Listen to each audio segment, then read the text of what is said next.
बहुत बहुत स्वागत है आपको मेरे यूट्यूब चैनल पर। जैसा कि आप लोग जानते हैं, ये मेरा अर्थक्वेक इंजीनियरिंग का पहला लेक्चर है। इसकी ज़्यादा डिमांड थी, इसलिए अर्थक्वेक इंजीनियरिंग का एक लेक्चर लेके आया हूँ। इसमें आप लोगों को सारी चीज़ें मिलेंगी जो भी आप लोग पढ़ रहे हैं अभी, उससे लेकर अभी तक एग्जाम में आने वाले पूरा टॉपिक, हर एक टॉपिक के बारे में डीपली हम लोग डिस्कस करेंगे।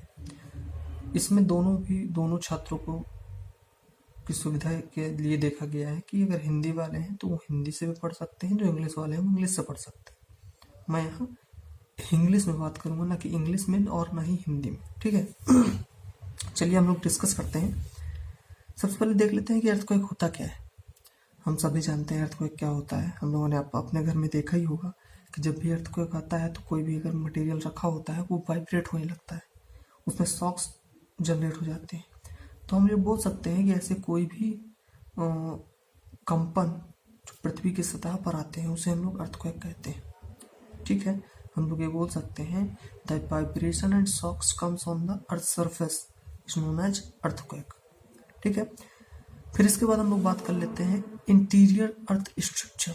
देखिए, हमको ये तो जानना ही पड़ेगा कि अर्थ का जो स्ट्रक्चर है, किस वजह से अर्थक्वेक आ रहा है, उसका स्ट्रक्चर किस प्रकार से है, ठीक है। और आप लोग इसी तरह इसको वीडियो को एंड तक देखिएगा, और इसी के बीच में आपको कुछ इंपॉर्टेंट टॉपिक्स बता दूंगा जो एग्जाम में आते ही आते हैं, तो इसलिए आप वीडियो को एंड तक देखिए। तो देखिए, जो अर्थ का स्ट्रक्चर है वो 3 पार्ट पर डिवाइड होता है। जैसे आप देख पा रहे होंगे, इसमें क्रस्ट होता है, फिर एक मेंटल होता है और एक कोर होता है, ठीक है। क्रस्ट क्या होता है? Outermost surface of the earth. Earth का जो आउटर मोस्ट सरफेस होता है उसी को हम लोग क्या बोल देते हैं? क्रस्ट। जो अर्थ होती है उसकी जो आउटर मोस्ट सरफेस होती है उसी को हम लोग क्रस्ट बोल देते हैं, ठीक है। इसकी जो डेप्थ होती है, आप लोगों ने डेप्थ देखा होगा, डेप्थ जो होती है नीचे गहराई, वो 25 से 70 किलोमीटर होती है, ठीक है। इसके बाद और एक चीज और, इसमें जो इसकी जो डेप्थ होती है 40 किलोमीटर तक की, उसकी 100 डिग्री, उसका जो टेम्परेचर होता है 100 डिग्री सेल्सियस होता है। आप लोगों को ये जो डेटा है ये अच्छे से ध्यान रखना पड़ेगा, क्योंकि एग्जाम में अगर इसको आप डालेंगे तो आपको ज़्यादा नंबर मिल सकता है। मेंटल की बात कर लेते हैं। देखिए, मेंटल 2 प्रकार का होता है, एक होता है अपर मेंटल, एक होता है लोअर मेंटल, ठीक है। हम मेंटल किसे बोलते हैं कि जो क्रस्ट के नीचे का पार्ट होता है, मतलब the part below the crust is known as mantle, इसी को हम लोग मेंटल बोल देते हैं, ठीक है। Thickness of this part is approximate 3000 kilometre. इस पार्ट की थिकनेस 3000 किलोमीटर है, ये आप लोगों को ध्यान रखना है, ठीक है। अपर मेंटल की, अब देखिए हमने 2 मेंटल बात की ना, अपर मेंटल और लोअर मेंटल। अपर मेंटल को हम लोग ये बोल सकते हैं कि इसको दोनों में डिवाइड करेंगे, मतलब कितने किलोमीटर अपर मेंटल के पास है और कितने किलोमीटर लोअर मेंटल के पास है।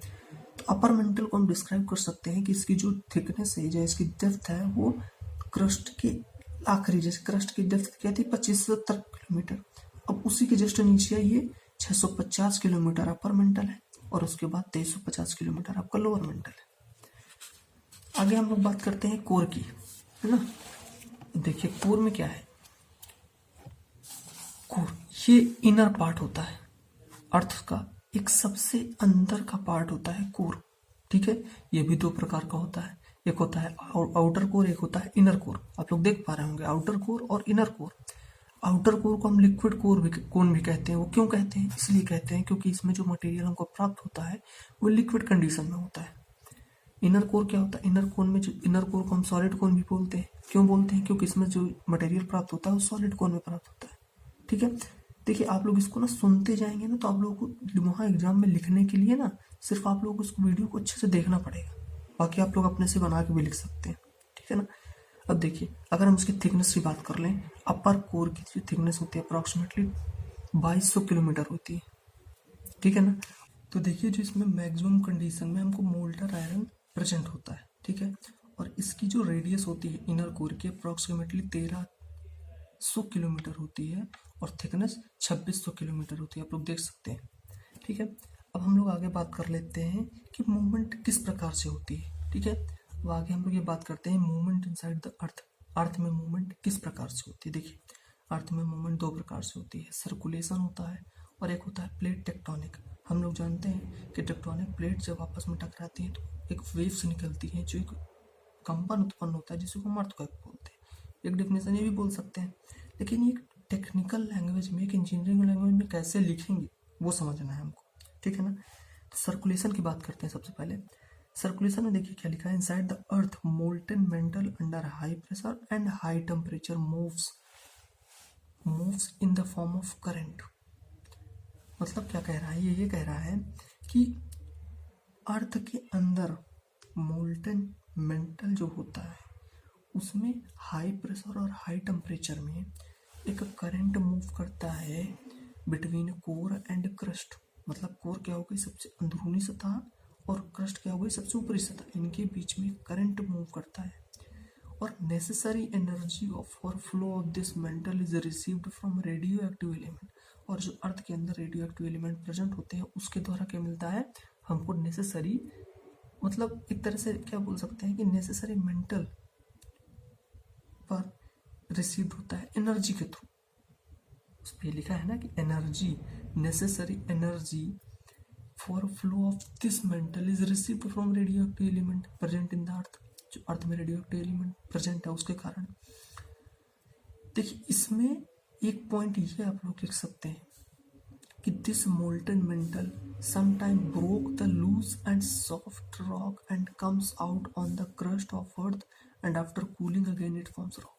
ये क्या बोल रहा है, यही मोल्टन जब टूट जाता है या सॉफ्ट हो जाता है तो ये अर्थ क्रस्ट से, जो अर्थ की ऊपरी भाग सतह होती है क्रस्ट, उससे बाहर निकल आता है और सॉफ्ट रॉक, और ठंडा होने के बाद एक सॉफ्ट रॉक या रॉक के रूप में कन्वर्ट हो जाता है, ठीक है। Cold rock on the lower side again after getting energy become in liquid. और जो इसके नीचे जो कोल्ड रॉक होती है वो दोबारा जब उसको टेम्परेचर मिलता है, एनर्जी मिलती है, तो लिक्विड स्टेट में कन्वर्ट हो जाती है। यही प्रोसेस लगातार चलती रहती है और ये लिक्विड प्रोसेस में जब कन्वर्ट होती है तो हम लोग देखते हैं जब यही सर्कुलेशन, इसमें करंट फ्लो होता है, यही इसी को हम लोग बोल देते हैं सर्कुलेशन। और different volcano which broke out of the earth due to this reason. और ये बहुत इंपॉर्टेंट है कि इसी की वजह से जो वॉल्केनो फूटते हैं या वॉल्केनो हम लोगों ने देखा होगा ब्लास्ट होते हैं, वो इन्हीं के कारण होता है। इसी सर्कुलेशन के कारण वॉल्केनो क्या होता है, हमारा ब्रेक होता है। नेक्स्ट हम लोग बात कर लेते हैं प्लेट टेक्टोनिक। देखिए प्लेट टेक्टोनिक आप सबने पढ़ा होगा, इसके बारे में ज़्यादा बताने की जरूरत है नहीं ना।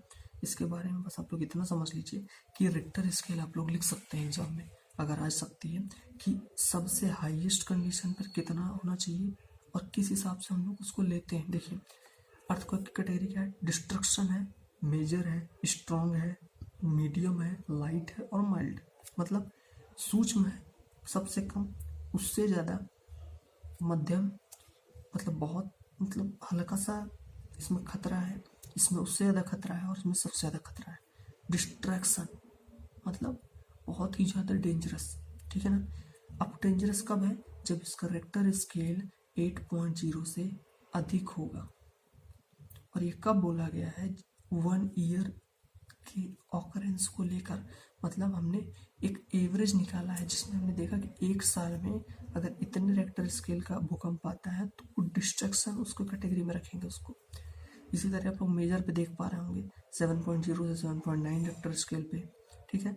स्ट्रॉन्ग पे देख पा रहे होंगे 6 से 6.9 पे, मीडियम पे देख पा रहे होंगे 5 से 5.9 पे, लाइट पे देख पा रहे होंगे 4 से 4.9 पे, और माइल्ड पे 3 से 3.9। समझ गए। तो चलिए आप लोग की डिमांड से हम लोग थोड़ा सा एक टॉपिक और छोटा सा कवर कर लेते हैं, इसके बाद इस वीडियो को एंड करेंगे और जो नेक्स्ट हमारा टॉपिक है वो अगले लेक्चर पर कवर करेंगे ना। तो एक जो छोटा सा टॉपिक है और इम्पोर्टेंट है, वो कभी बहुत बार पूछ लिया जाता है एग्जाम से। ये पूछा गया है एनर्जी रिलीज ड्यूरिंग अर्थक्वेक के समय कितनी एनर्जी रिलीज होती है। देखिए वैसे तो कोई जानता नहीं कि कितनी एनर्जी रिलीज होती है, पर ये अनुमान लगाया जाता है, ठीक है। और एनर्जी रिलीज होने का मतलब है कि जब हम लोग देखते हैं कि जब अर्थक्वेक आता है, काफ़ी तेज भूकंप होता है, तो ऐसा ही नहीं है कि हमें नुकसान ही होता है, उससे बहुत सारे खनिज के बारे में पता चलता है। जो भूमि के अंदर खनिज होते हैं वो बाहर निकल के आते हैं, तो ये पता चलता है कहाँ पे कौन सा खनिज ज़्यादा मात्रा में है।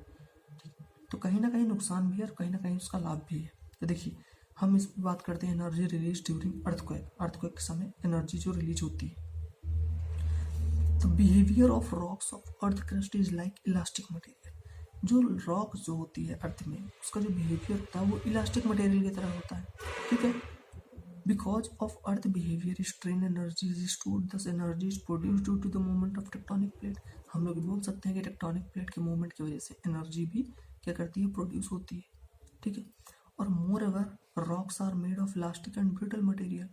जो रॉक्स है हम लोग देखते हैं रॉक इलास्टिक भी होता है और ब्रिटल मटेरियल का भी होता है।